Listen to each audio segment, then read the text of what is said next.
Governador, boa noite. A direita olha para o PSDB e diz que é um partido claramente de esquerda. Por sua vez, a esquerda olha para o PSDB e diz que é um partido de direita. O senhor acabou de mencionar que o PSDB também não é centrão. Portanto, o que é o PSDB do ponto de vista ideológico? Centro democrático. Nós sempre tivemos políticas públicas. Isso está na raiz do nosso estatuto, do conceito de criação do PSDB. O PSDB sempre teve uma preocupação muito grande com vulneráveis. Fomos nós os primeiros a trabalhar políticas de transferência de renda, com a outra conceituação, é claro. Nós fomos os primeiros a criar políticas de microcrédito, Banco do Povo, que eu acho que é uma coisa muito mais acertada do que esses programas populistas hoje que foram desvirtuados. O PSDB sempre se preocupou com melhor distribuição de renda, redução de desigualdade, essas coisas todas, que você poderia dizer, não, é um partido de centro-esquerda. Mas nós sempre fomos liberais na economia, sempre fomos liberais na coragem de adotar determinadas posturas liberais e liberalizantes. Quando o Fernando Henrique começou a falar de reformas, a falar de criação de agências reguladoras, começou a falar de privatização, na época tinha um nome para poder driblar privatização. Era tão complicado ao PSDB e a alguns partidos falarem de privatização que inventaram o nome de desestatização. Era o nome mais difícil para a gente falar, mas a gente aprendeu a pronunciar esse nome porque eu percebo que à época havia uma estratégia para dizer, olha, não estamos privatizando, nós estamos desestatizando, é a mesma coisa. E tivemos a coragem de enfrentar... O canal era a privatização. Nós tivemos a coragem de privatizar as teles, todas elas, e todo mundo sabe o que aconteceu com as teles, com a telefonia no Brasil.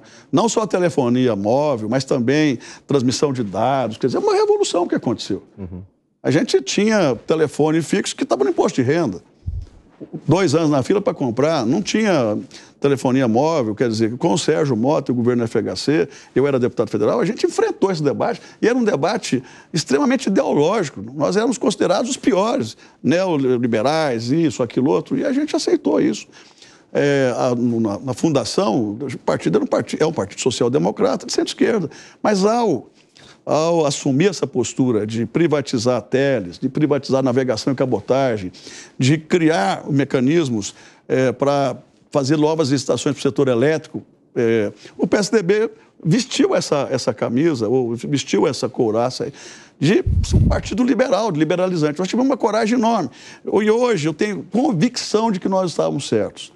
Se nós não tivéssemos criado as agências reguladoras, e aberto a possibilidade de leilões, por exemplo, para linhas de transmissão, geração, distribuição, subestações rebaixadoras, o Brasil teria virado um caos.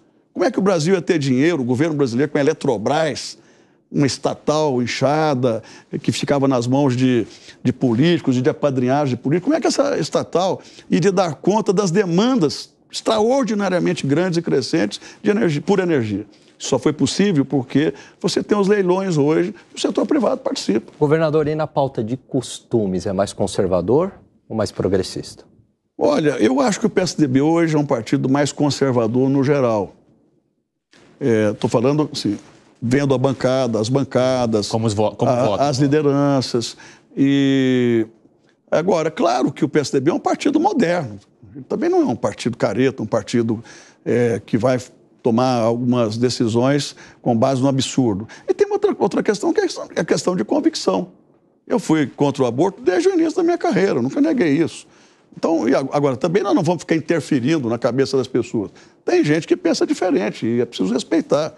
Mas eu te confesso que essa pauta de costumes é uma pauta que hoje mexe muito com as pessoas, até por conta da forma como as TVs abertas, algumas delas, colocam claramente algumas questões que mexem muito com as famílias, mexem muito com crianças, né? Isso irrita, principalmente a classe média. Mas a gente tem toda uma preocupação com a questão econômica, com a questão ambiental também, com a questão da infra e principalmente, a gente precisa se preocupar muito com a questão que poucos falam, que é a produtividade.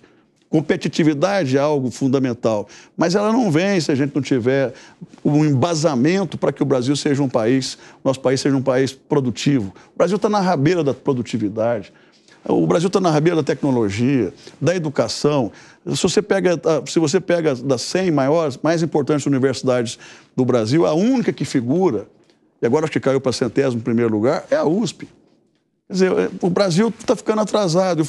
Eu ficava observando quando eram anunciados os pacotes da comunidade europeia, dos Estados Unidos, da China, para enfrentar os efeitos da Covid. Os Estados Unidos falavam em 3 trilhões de dólares, 5 trilhões de dólares. A comunidade europeia falava em bilhões de euros, ou trilhão de euros. E aqui, assim, recursos ínfimos para enfrentar uma adversidade desse tamanho, né, que foi a pandemia. Hoje eu vejo também toda a dificuldade no Rio Grande do Sul por conta dessa catástrofe que houve lá.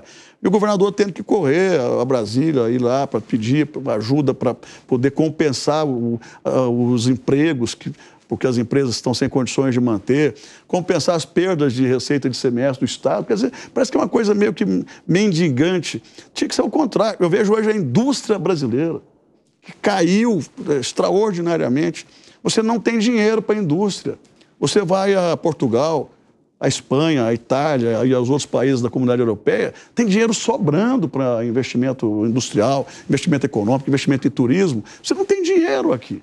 Quando se anuncia alguma coisa aqui no Brasil, é algo tão ínfimo que não faz nem sentido. A gente tem uma política de desindustrialização. Você não tem uma política para proteger. Não estou querendo ser nacionalista, xenófobo. Eu estou dizendo apenas que é preciso proteger o que já existe. A indústria que sobrou no Brasil é uma indústria que precisa ser apoiada. É preciso combater, de certa forma, a forma como o governo atual hoje enxerga a importação de determinados produtos que são industrializados aqui. Não tem incentivo, não tem dinheiro para apoiar a indústria. O governo não tem linhas de crédito. Lá na comunidade europeia tem dinheiro a fundo perdido. Aqui não há nada disso.